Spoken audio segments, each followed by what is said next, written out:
दोस्तों, संस्कृति की जब भी हम बात करते हैं, उसकी एक अपनी ही विशेषता है।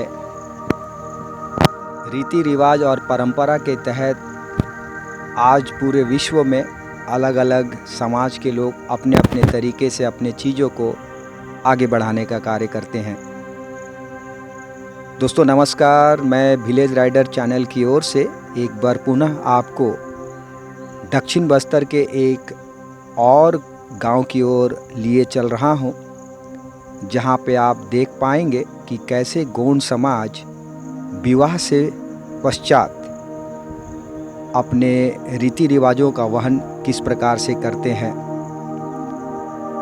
आप इस वीडियो में देख पाएंगे कि एक नई जोड़ी जब विवाह करने के पश्चात अपने घर में आते हैं तो उनके आवभगत हेतु वह विशेष परिवार किस तरीके से अपने पूरे समाज को अपने यहाँ आमंत्रित करता है।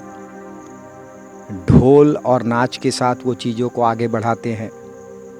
मित्रों, यहाँ एक सबसे विशेष बात ध्यान देने वाली है। नाच गान और भोज से पहले उनकी एक परंपरा है, जहाँ पर वे एक विशेष परिवार के सदस्य को हाथ में ढोल थमाकर वह ढोल को बजाते हुए उनके कुल देवता के घर तक वो जाता है और एक विशेष प्रकार का पारंपरिक अंगूठी को वह स्पर्श करते हुए और अच्छे मंगल की कामना करते हेतु उस कमरे से बाहर निकलता है। और बाहर निकलने के पश्चात उस शख्स को जो ढोल बजाता आप इस वीडियो में देख पा रहे होंगे, उसे एक शीशी में पारंपरिक मदपान के लिए भेंट के स्वरूप दी जाती है। और इस पूरी प्रक्रिया के पश्चात ही वह पूरा का पूरा परिवार, वह गोंड समाज मिलजुल कर एक ताल और लय में नाचते हैं, गाते हैं, झूमते हैं और नए जोड़ी का स्वागत मिलजुल कर इकट्ठे अंत में भोजन करने के पश्चात समापन करते हैं। तो दोस्तों, आप इस वीडियो के साथ बने रहें और इसी तरीके से हमारे इस चैनल को निरंतर जिस तरीके से आप सहयोग कर रहे हैं, जिससे यह चैनल ग्राम हित में, ज़रूरतमंद परिवारों के हित में निरंतर आगे बढ़ रहा है। आपका प्यार इसी तरीके से हमें मिलते रहे, यही आशा के साथ मैं अपने वाणी को विराम देता हूँ। बहुत बहुत धन्यवाद।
Mamãe, eu vi a ver a